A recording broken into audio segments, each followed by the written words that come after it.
Assalamualaikum warahmatullahi wabarakatuh.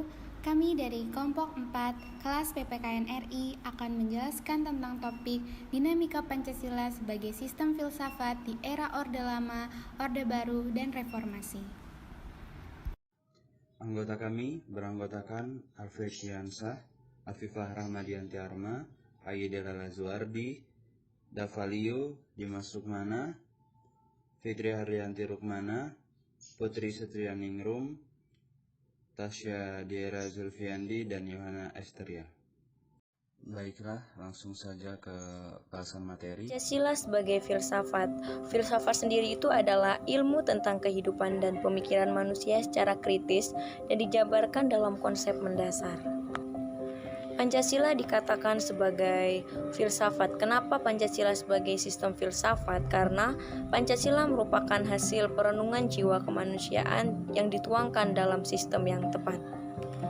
Prinsip Pancasila sebagai sistem filsafat itu memiliki 4 prinsip, yaitu ada causa materialis, berhubungan dengan materi, yang artinya Pancasila didapatkan dari nilai sosial dan budaya. Yang kedua ada causa efisiensi, di mana kegiatan itu seperti merumuskan Pancasila. Seperti yang kita tahu bahwa merumuskan Pancasila itu dilakukan dalam 3 waktu dan 3 tokoh. Yang ketiga itu ada causa formalis, yang berhubungan dalam pembentuknya Pancasila dalam pembukaan Undang-Undang Dasar. Jadi Pancasila itu ada di dalam pembukaan Undang-Undang Dasar 1945.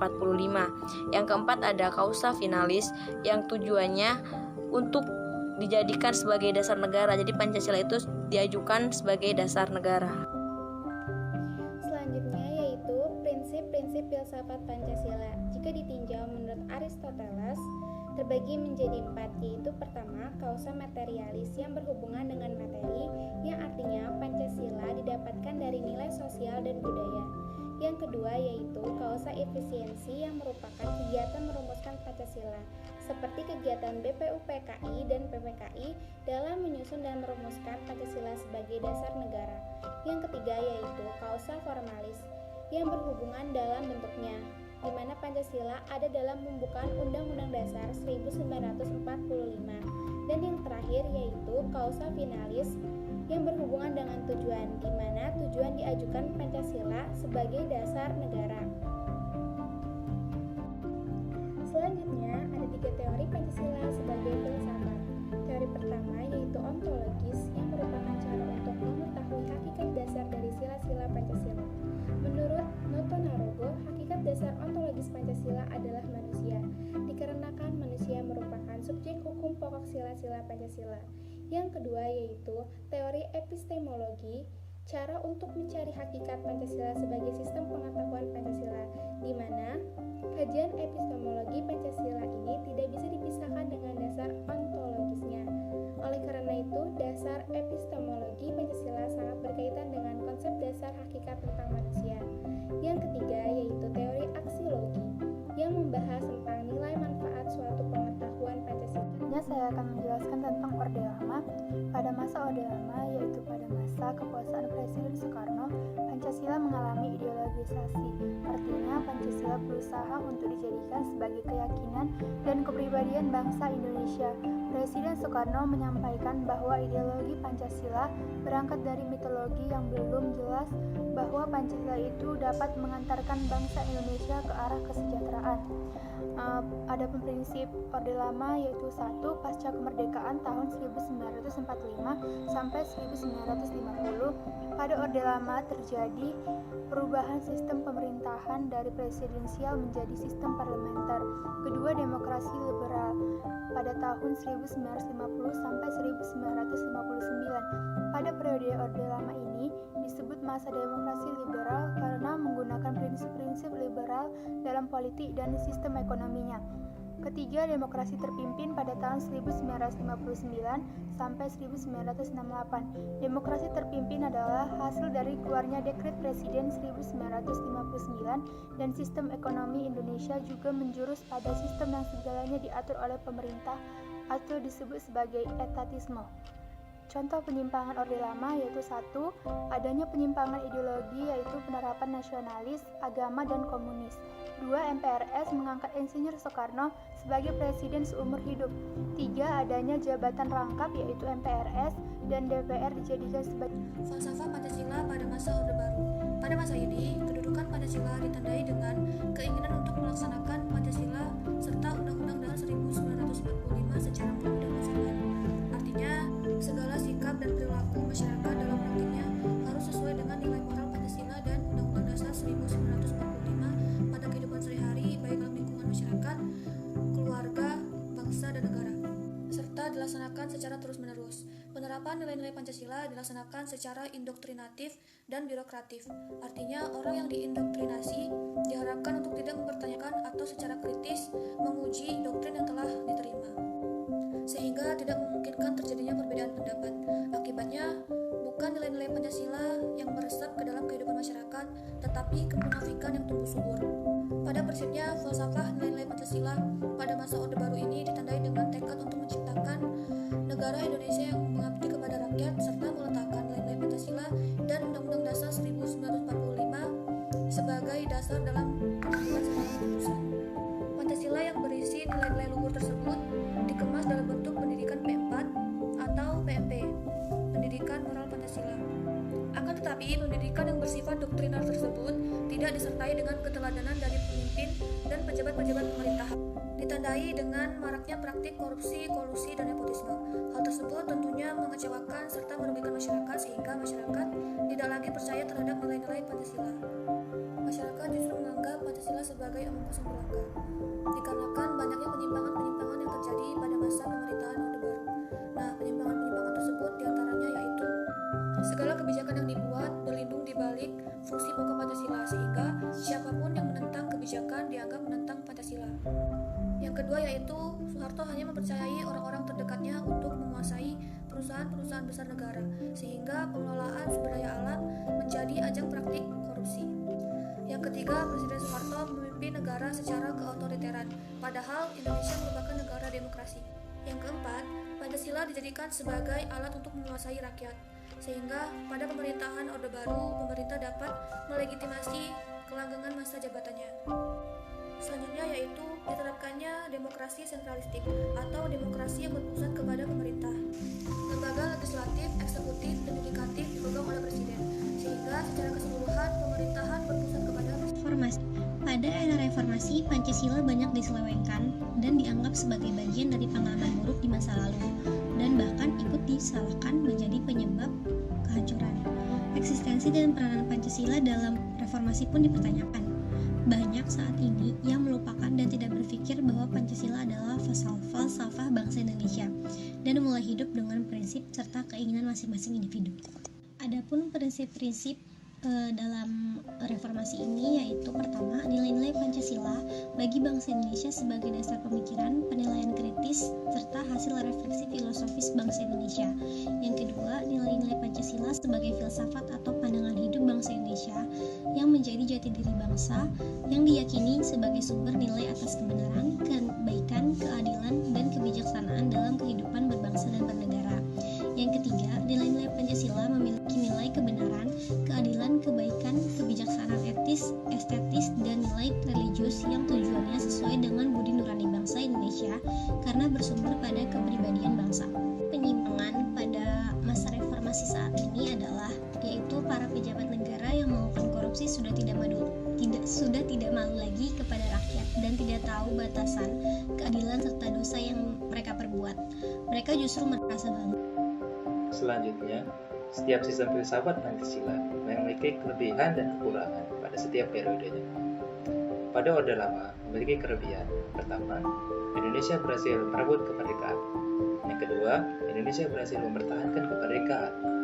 Yang ketiga, Indonesia berhasil merebut kembali Irian Barat.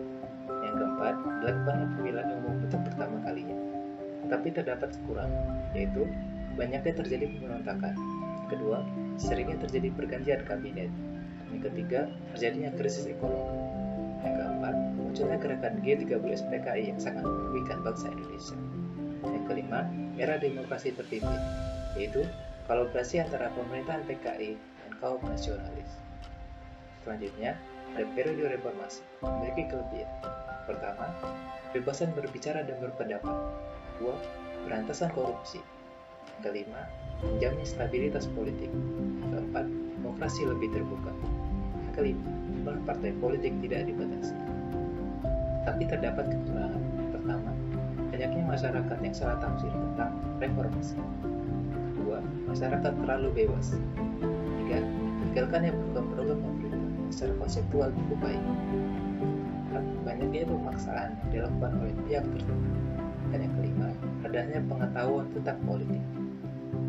Selanjutnya, pada Orde Baru memiliki kelebihan. Dilaksanakannya pemilu, sehingga kedaulatan rakyat sepenuhnya ditegakkan. Yang kedua, terjadinya perkembangan GDP per kapita dari Indonesia, sehingga kesejahteraan rakyat jauh lebih baik. Ketiga, munculnya gerakan nasionalisme yang mengkampanyekan kecintaan atas produk dalam negeri. Yang keempat, kebutuhan pangan masyarakat tercukupi. Yang kelima, bentuknya sejumlah lembaga negara yang sesuai sejalan dengan amanat dari Undang-Undang Dasar 1945. Tapi pada Orde Baru ini terdapat kekurangan. Yang pertama, pemilu terlaksana, namun dengan segenap pembatasan sehingga selama presiden yang terpilih secara resmi bersebelas suara. Yang kedua, kehidupan ekonomi membaik, namun korupsi, kolusi, nepotisme tumbuh subur. Yang ketiga, dunia politik dikuasai oleh pihak militer berakibat pada kurang didengarnya aspirasi rakyat. Yang keempat, banyaknya pelanggaran hak asasi manusia yang terjadi. Mereka yang vokal mengkritisi kebijakan pemerintah sebagai target. Solusi pengimplementasian Pancasila dalam berbagai bidang. Yang pertama adalah dalam bidang politik. Dalam bidang politik, praktek-praktek politik yang menghalalkan segala cara harus segera diakhiri karena tidak sesuai dengan nilai-nilai Pancasila. Yang kedua adalah solusi dalam bidang ekonomi.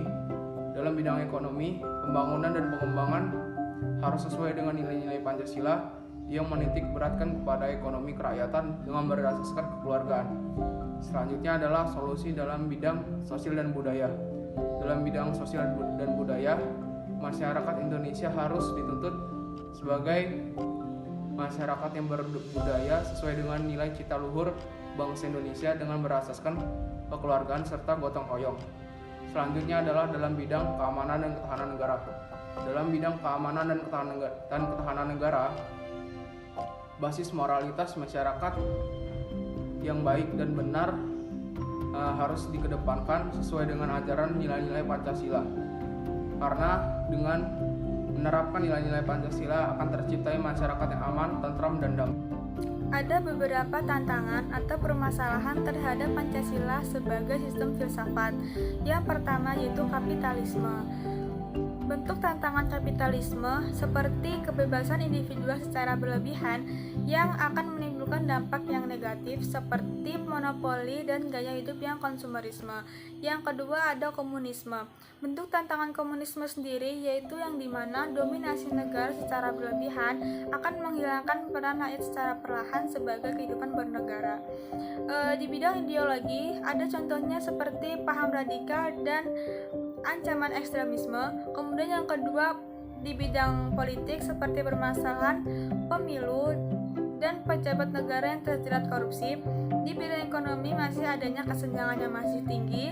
Di bidang sosial dan budaya masih banyaknya pengangguran dan kekerasan dalam rumah tangga. Dan di bidang kelima ada yang namanya bidang pertahanan dan keamanan. Contohnya yaitu seperti konflik SARA, terorisme, dan illegal fishing. Selanjutnya kesimpulan. Yang pertama ada Pancasila. Pancasila sebagai sistem filsafat disebut sebagai filsafat karena Pancasila merupakan hasil perenungan jiwa kemudian dituangkan dalam sistem yang tepat. Pancasila memiliki prinsip-prinsip utama yakni kausa materialis, kausa efisiensi, kausa formalis, dan kausa finalis. Dan teori Pancasila sebagai filsafat yakni ontologi, epistemologi, dan aksiologi. Pada masa Orde Lama, Pancasila mengalami ideologis yang bermaksud untuk dijadikan sebagai keyakinan pribadi bangsa Indonesia. Dan pada masa ini, terjadi beberapa penyimpangan diantaranya MPRS mengangkat Presiden Soekarno untuk seumur hidup. Yang keempat, ada masa Orde Baru. Pancasila, penanaman nilai Pancasila dilakukan secara indoktrinatif dan birokratis yang memungkinkan tidak ada perdebatan pendapat akan menimbulkan kemunafikan pada masyarakat. Yang kelima, Pada masa reformasi, Pancasila banyak diselewengkan sebagai bagian dari pengalaman buruk di masa lalu karena dianggap sebagai sebab kehancuran. Yang keenam, solusi Pancasila dari era ke era, yaitu dengan mengimplementasikan Pancasila dalam bidang politik, ekonomi, sosial, dan budaya, serta pertahanan dan keamanan negara.